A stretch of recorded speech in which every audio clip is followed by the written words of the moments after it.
It's my pleasure to be here. I was walking down the street last night looking for a place to eat, and this young woman was sitting with a group of friends of hers, and she said, "Hey, nice pocket square." So I didn't know if she was being sarcastic or if she was really thinking this was a nice pocket square. So I said, well, thank you very much. It's funny that you say that. About a week ago, I was at another conference, and this woman came up to me and she started calling me Mr. Pocket Square. So I don't know what this is about, but pocket squares or not, I'm here, and I have a new hashtag now on Twitter called Mr. Pocket Square. So you can find me there. I tried to get the Twitter name Mr. Pocket Square, but somebody already had it. So, and if you want to tweet during this, that'd be great. My Twitter handle is just @Brent Darnell, so that would be cool too. So we're going to talk about this whole people-profit connection and how it's sort of the final frontier, because, you know, the question is, as marketers and as business developers, how do you differentiate yourself in this highly commoditized market, right? I mean, that's a big question for all of us, isn't it? How do you differentiate yourself in this market? Well, you know, we've sort of exploited all the technical stuff and all the process-driven stuff, and we've gotten that maxed out in most of our organizations for construction and engineering services. But the piece that hasn't been maxed out yet is that people piece, that people connecting with other people. And you as marketers, business developers know that people buy from people that like you, right? And I know the technical people are a little bit resistant to that, and they resist this whole soft dimension to connecting with others and connecting with clients and potential clients. But I'm going to talk to you today about this is all based in neuroscience, about how do people really make buying decisions. So we're going to talk about the neuroscience of how people decide to buy today. We're going to talk about that connection with emotional intelligence on how people buy products and services. We're also going to talk about some emotional intelligence basics. So how many people have heard of emotional intelligence before? All of you, yes. You know, I've been doing this for about 12 years now, and 12 years ago when I would ask that question, probably 10% of the people in an audience like this would raise their hand. So why does it keep coming back? I think it's because neuroscience is verifying what we know to intuitively be true every single day. I mean, the advances in these functional MRIs and how our brain works, it's amazing.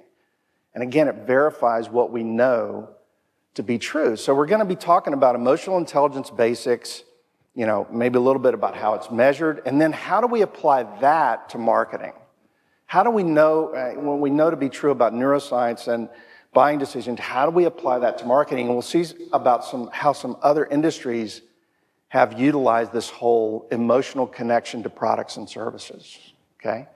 And we'll do some fun things today. All right.